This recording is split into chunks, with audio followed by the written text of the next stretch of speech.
오늘의 첫 순서 좀 약간 힘이 빠질랑 했지만 네, 외치면서 또 시작해보죠. 네, 네. 첫 순서 가보겠습니다. 지식 성장 프로젝트 자신감 뿜뿜.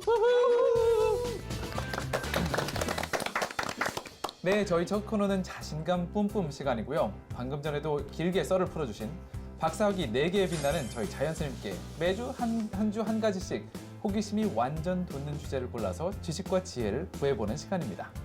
네, 그렇습니다. 매주 다양하고 또 흥미로운 주제들로 여러분들과 이야기를 나눠보고 있는데요.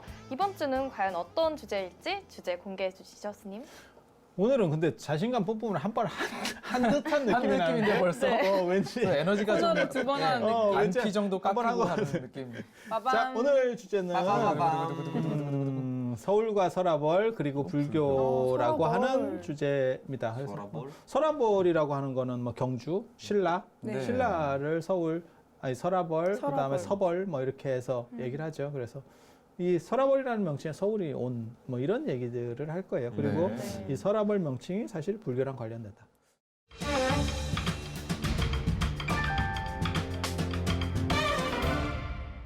사실 설화벌은 왠지 불교랑 관련이 있을 것 같아요. 딱 들었을 때 설화벌, 불교, 설화벌. 근데 서울은 불교랑 어떤 아니, 관련이 설화벌에서 있을지. 서울이 나온 거예요. 아, 단어가 설화벌에서 그렇게 서울이 파생한 나온 거예요. 거군요. 예, 예, 예. 네. 예, 그래서 이제 연결시켜서 막 버무려 보면 네. 서울이 불교다. 이렇게 이제 결론을 맺겠죠. 그렇군요. 그럼 서울 설화벌 불교. 네. 오늘 또 말씀을 좀 원래 그 신라라고 하는 나라 우리가 이제 역사를 배울 때 저도 이제 사학을 전공을 했지만 역사를 배울 때 한국 삼국시대 이런 고대사 배울 때 제일 잘못 배우는 것 중에 하나가 고구려는 대단하고 신라는 별 볼 일이 없어. 그리고 신라가 삼국을 통일하는 바람에 우리가 이렇게 찌질해진 거야 라고 하는 건데 그게 사실은 박정희 대통령의 어떤 상무 정신을 강조하면서 박정희 대통령이 끌어올렸던 게 뭐냐면 고구려주의하고 그 다음에 이순신이에요. 그래서 고구려라고 하는 나라를 사실 너무 크게 보는 경향이 있어요. 근데 고구려의 땅은 언뜻 보기에는 굉장히 크지만 그 북쪽 지역 만주 위로 올라가면요 거의 별로 사람 사는 데 아니에요. 좀 사람 사는 데 곳이네. 아니에요. 그냥 술록 있고 유목민들 좀 살고 아니 그런데요. 네. 그래서 예전에 땅 넓이를 가지고 이거 위치 판단을 하면 안 돼요. 땅 넓이가 중요한 게 아니고 인구수가 중요한 거고 밀집도. 세수를 얼마나 매길 수 있느냐예요. 그리고 인구수 땅이 넓은데 인구수가 많아봐야 소용이 없어요. 왜냐하면 세금을 거들어 다니는데 비용이 너무 많이 들기 때문에 그래서 인구가 밀집된 지역을 누가 얼마나 차지하느냐가 사실은 중요해요. 그래서 신라가 고구려를 이길 수 있었던 거지 만약에 그렇게 체급별로만 나가면 고구려를 이길 수가 없겠죠. 작은. 그러니까 제가 전에 그런 얘기 해드렸었는데 만약에 땅 넓이로 하면 러시아가 세계 최강이 되겠죠.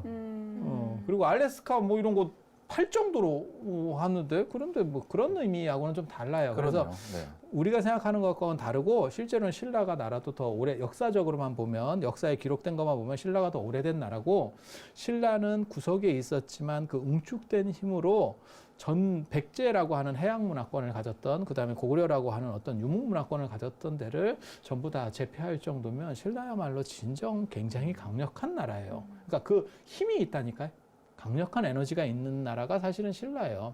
그리고 굉장히 재밌는 게 1000년 동안 수도를 안 바꾸는 거예요. 천년이요. 992년입니다. 정확하게 말하면 992년. 전 세계에서 1000년 이상 되는 왕조들도 많이 있어요. 프랑스 왕조도 그렇고 그 다음에 프랑크 왕조, 그 다음에 일본도 1000년이 훨씬 넘는데요. 그 다음에 뭐 로마도 1000년 동로마까지 하면 거기까지 가면 이제 동로마 서로마 이렇게 다 합치면 1000년이 넘고 그 다음에 가장 오래된 왕조는 사실 이집트입니다. 이집트는 수천 년 동안 가니까. 네. 그건 주변에 없으니까. 그렇게 해서 엄청난 능력을 가지고 있지만 한 곳에서 한 도시를 그대로 놓고 수도로 정해서 992년을 가는 거는 거의 신라가 유일할 거예요. 그러니까 도시. 로마도 수도를 바꾼다니까요. 로마에서 이스탄불로 지금 얘기하신 것처럼 바뀌잖아요. 네. 그리고 그거보다 조금 짧은 게 984년으로 가는 게 교토예요. 일본 교토. 교토요. 네. 교토. 네. 교토도 굉장히 오래 가죠. 그쵸. 교토도 굉장히 오래 가죠. 그래서 이게 굉장히 특수한 나라입니다. 그러니까 천년왕국도 굉장히 특수하지만 그때까지 단 한 번도 수도를 안 바꾸고 간다는 건 굉장히 특이한 거고 그게 이제 서라벌, 사로 옛날에는 이제 도시국가에서 시작되기 때문에 그래요. 그래서 서라벌, 사로 그다음에 뭐 이런 것들이 이제 무슨 설이 있냐면 어디서 유래했는지 정확하게 잘 몰라요. 그런데 그 중에 하나가 뭐냐면 불교에서 유래했다라고 하는 게 있어요. 그러면 신라의 수도를 설화벌 말고 사로라고도 불렀다는 말씀이신가요? 금성. 금성. 금성. 신라 사람들이 금 문화가 있어요. 원래 신라 민족적 기원이 어디냐면 중앙아시아, 그러니까 중앙아시아까지는 아니더라도 저 어디냐면 지금 유구르 쪽들이 사는 그쪽 흉노 계열이에요. 네. 그래서 신라 사람들이 그쪽 흉노의 스키타이족하고도 연결이 있어요. 그래서 그게 황금 문화들을 가지고 오는 거고 네. 실제로 한나라 때 한서에 보면 한무제 때 이제 곽거병이라고 하는 사람이 거기서 휴도왕이라고 하는 왕을 잡아요. 휴도가 불교입니다. 휴도가 불교의 음사예요. 네. 휴도, 부도 이런 것들이 다 불교의 음사예요. 그래서 휴도왕, 불교를 믿었다고 저는 그 추정을 하거든요. 그 사람이 금인을 가지고 있었대. 금인. 금으로 된 금들은? 사람 형상을 가지고 그걸 숭배하고 있었대. 아, 그걸 이제 신상으로 보는 경우도 있고 그걸 불상으로 보는 경우도 있어요. 네. 금으로 된 사람 형상 이렇게 그렇게 해서 그 사람들이 자기 성씨를 김씨라고 졌대. 금씨. 아, 금씨. 그게 금- 우리 김해 시초일 수도 있을. 아니, 실제로 그런 거예요. 그건 역사적으로 밝혀진 거예요. 네. 그래서 중국의 김씨가 별로 없습니다. 근데 거기에 그러면 신라. 서라벌이 어떻게 생겨요? 서라벌, 서벌이 이제 어떻게 생기는지는 정확하게 모르겠는데 이 서라벌, 서벌 이런 것들은 한국말이에요. 네. 원래 우리 말이에요. 순우리 벌이라고 하는 건 벌판 그런 데서 아마 도읍을 정했다는 뜻일 거고 근데 이제 그게 나중에 신라 그다음에 서라벌이라고 하는 음사들 이렇게 되는 데서 뭐 어떤 주장이 있냐면 불교가 들어오고 난 뒤에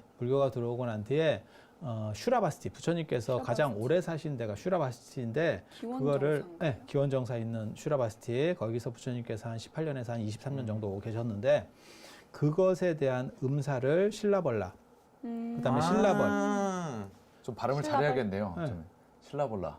네. 그런 식으로 음사를 하고 싶은 거 하는 아니에요? 과정에서 신라라는 말이 나오는 거예요. 슈라바스티에서 어원인 거네요. 그게 음사되는 것 중에 하나가 서라벌하고도 비슷해요. 네. 그래서 그런 설들이 나오는 거예요. 슈라바스티. 그런 설들이 나오는 거예요. 그리고 실제로 최치원의 비명에도 이게 신라라고 하는 거는 불교의 시라라고 하는 시라가 개라고 하는 뜻이에요. 개율. 그러니까 시라 비나야. 불교에서 개유. 시라비나. 개율을 할 때 개는 시라 그 다음에 율은 비나야 이렇게 나오거든요. 근데 네. 그 시라가 신라가 됐다라고 하는 설도 있어요. 그리고 삼국유사에는 뭐라고 나오냐면 덕업일신 망나사방. 그러니까 덕을 닦아서 매일매일 새롭고 신라의 국호를 그렇게 정했다고 거기는 또 그렇게 나와요. 덕업일신 거기서 신자 새로운 신자를 쓰고 그 다음에 망나사방 망나한다 모든 것을 망나한다 모든 것을 사방을 다 아우른다. 아우른다. 망나사방이라는 거 사방을 다 아우르겠다 전부 다. 그래서 신라는 계속 커진다. 거기서 신라라는 글자들을 따왔대. 덕업일신 망라 거기서. 사방. 네. 근데 이거는 한자로다가 바뀐 뒤에 말을 맞추는 구조인 거고요. 네. 원래는 서라벌, 서벌, 세벌. 세벌이라고 하는 게 사실은 그보다 더 오래된 얘기인데 세벌은 새로운 벌판, 새로운 벌판. 새로운 네. 시작 이런 의미예요. 그래서 뭔가 하나를 만들었다. 그리고 그것들이 이제 좀 더 교양화되고 구체화되는 거예요. 그러니까 뭐 어떤 게 있냐면 우리식으로 쓰이던 말들이 이제 좀씩 한자어로 바뀌는 과정에서 이런 얘기들이 들어가는 거예요. 네. 그럼 지금까지 나오는 어원 이름들이 사실 모든 설들이 다 상당히 그럴듯해 보이는 것 같아요. 근데 저는 여기쯤에서 이제 서라벌에서 서울로는 또 어떻게 바뀌었는지가 궁금한데요. 서울이 굉장히 재밌는 게 서울의 유래를 몰라요. 그리고 원래 한자로는 우리 그런 얘기 안 해보셨어요? 뭐 서울대나 한양대나 한성대나 다 똑같은, 중국 사람이 보면 이게 다 똑같은 학교일 수 있다. 네. 아니 그냥 농담 삼아 시기가 얘기할 다른 때, 농담 삼아 얘기할 때 네, 네, 맞아요. 그렇잖아요. 들어봤어요. 네. 네. 다 그런 수도를 거 일컫는 말이니까요. 서울이나 한성이나 한양이나 한양이라고 하는 건 뭐냐면 한강의 북쪽이라는 뜻이에요. 양이라고 하는 거는 북을 의미하는 거고 음이라고 하는 건 남이에요. 그래서 원래 강남 스타일이 그게 좋은 게 아닙니다. 그죠. 강남이라는 거는 한 음이에요. 늘 음의 범람하는 곳인가요? 늘 그 수해 피해를 아니, 그러니까 피해를 입고 이런 거죠. 음양으로 이렇게 놓으면 위가 네. 양이고 밑에가 음이에요. 밑에 그래서 있어요. 음 쪽에는 무덤을 쓰는 거고 어. 양 쪽에는 사람이 사는 거예요. 전에 제가 그런 얘기 해드렸었는데 이집트에서는 나일강을 기점으로 해서 동서로 동쪽에는 사람이 살고 해가 뜨는 동쪽에는 사람이 살고 서쪽에는 죽는 무덤 피라미드 네. 쪽은 그래서 전부 나일강의 서쪽에 위치해 있다라는 얘기를 했는데 동아시아 전통에서는 남북으로 가려는 거예요. 강을 남북으로. 그래서 강 위쪽에는 양기가 풍성한 데니까 사람이 사는 거고 이건 밑에는 음기가 풍성하니까 이게 몇 자리 같은 데나 쓰고 이게 사람 잘 안 사는 데다 이런 인식이 있는 거예요. 그래서 강남이 원래 땅값이 싸고 그래서 한양이라고 하는 건 뭐냐면 한양의 사대문 안이 전부 실제로 강 북에 있는 거예요. 그렇죠. 네, 맞아요. 거기에 모든 네. 지금 우리가 공전들이 있으니까요. 서울이라고 하는 거는 사실은 확대된 서울이고 불과 저 어렸을 때만 하더라도 서울이 훨씬 작았어요. 지금보다 굉장히 작았어요. 그리고 더 위로 올라가면 사대문 안이 서울인 거예요. 그러니까 그게 사대문 안에 서울을 규격하는 성곽이 있었던 거죠. 그래서 그런 것처럼 그게 도성이기 때문에 그 성은 서울과 외부를 차단시키는 거예요.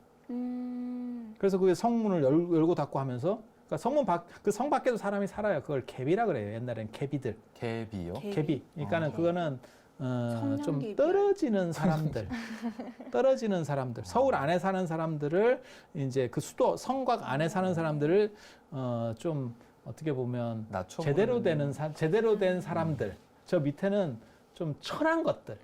순 우리말인가요? 갭이가? 그런 것 네, 같아요. 그런 약간 그런 느낌이. 거. 왜냐하면 그 안에 들어가면 등록돼 있고 세금을 내고 그 도시에서 그 규칙을 뭔가 따르는 있어야 사람이고 되니까. 성벽에 사는 아니면 사람들은 그냥 규칙을 안 그렇죠. 따르는 거니까 그 갭이라는 거예요. 그 사람 안으로 들어가면 세금도 삶이 안 내고. 복잡해지니까 차라리 뒤에서 사는 거예요. 좀만 더 들어갔으면 성 안에 살 수 있는데 아까비 아니, 바로 갭이 앞집. 갭이 아까비 갭이 아 할배 개그.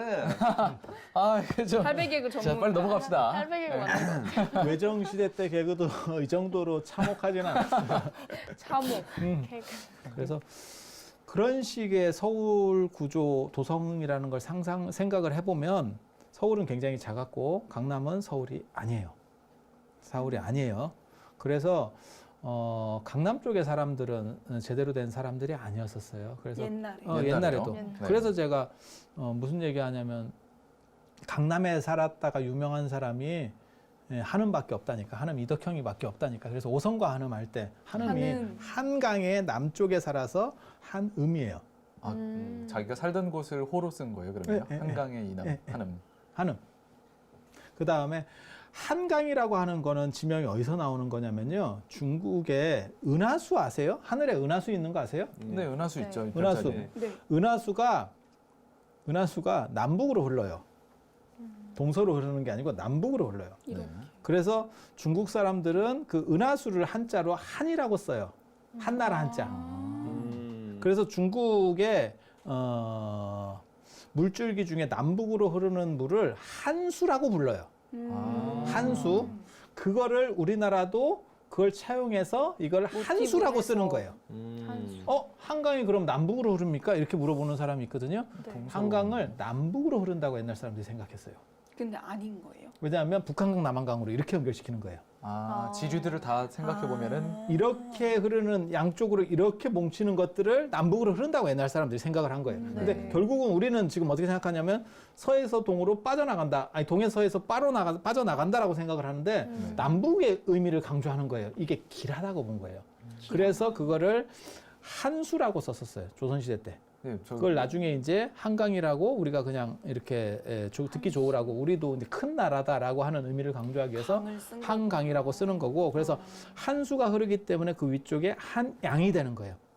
한양. 그러니까 한양이라고 하는 거는 의미가 정확하게 나오는 거예요. 왜 한양이라고 했는지. 근데 이해 문제는 있고. 한양이 왜 서울이냐는 거죠. 거기는 아직 서울과 한양은 너무 발음도 다르고 의미도 다르고 그다음에 서울은 한자가 없어요. 그렇죠. 순 우리말이에요. 네. 네. 그러다 보니까 이제 이게 어디서 나왔느냐라는 걸 찾는 과정에서 두 가지 설이 대두되는 거예요.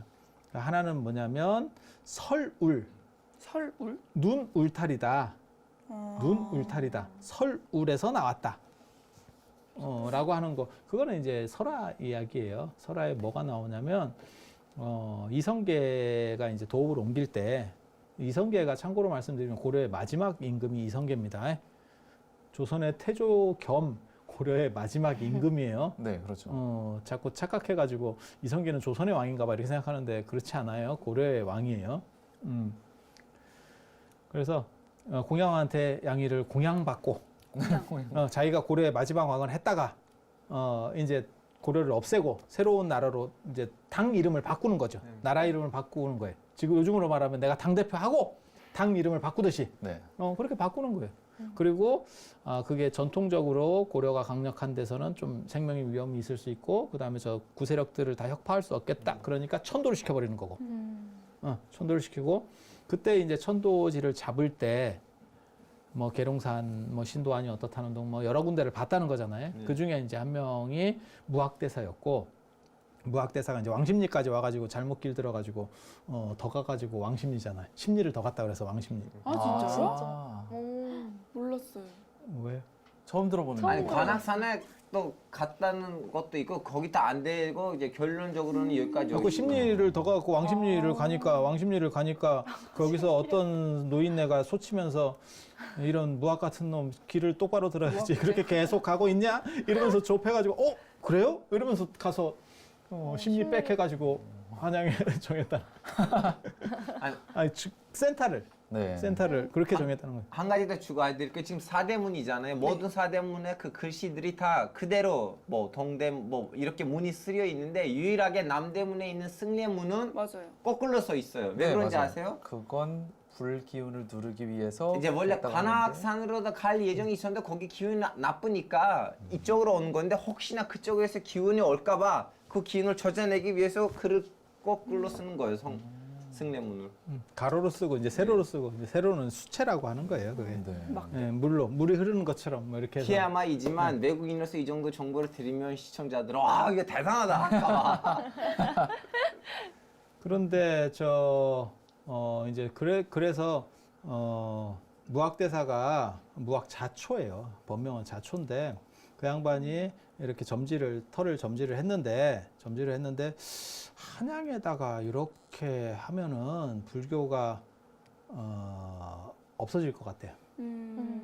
유교한테 완전히 눌릴 것 같아요. 그렇게 해서 도성을 이렇게 쌓을 때 이쪽으로 이렇게 좀 틀어서 쌓으면 불교가 계속 고려처럼 유지될 거라고 생각을 한 거예요. 네. 그래서 그렇게 쌓자라고 주장을 했는데 그때 또 유교적인 지식인이 한 명 있었거든요. 그게 정도전이에요. 삼봉정도전. 아, 정도전. 네, 삼봉정도전. 저 삼각산 쪽에서 살아가지고 삼봉이거든요. 가지고 그 정도전이 볼 때도 똑같은 생각을 했다는 거예요. 그래서 정도전 안쪽으로 쌓아서 유교를 높이고 불교를 끝내야 된다라고 생각을 했고 무학대사는 바깥쪽으로. 그렇게 해서 둘 다 이제 얘기가 복잡한 거예요. 서로 충돌하고 네. 있는데 이성계 입장에서는 누구 말을 들어주기도 좀 어렵고 그래서 결국 두 사람이 어떻게 타협을 했냐면 며칠 지나면 눈이 올 거라는 걸 알았대. 눈이 올 거라는 걸 알았대.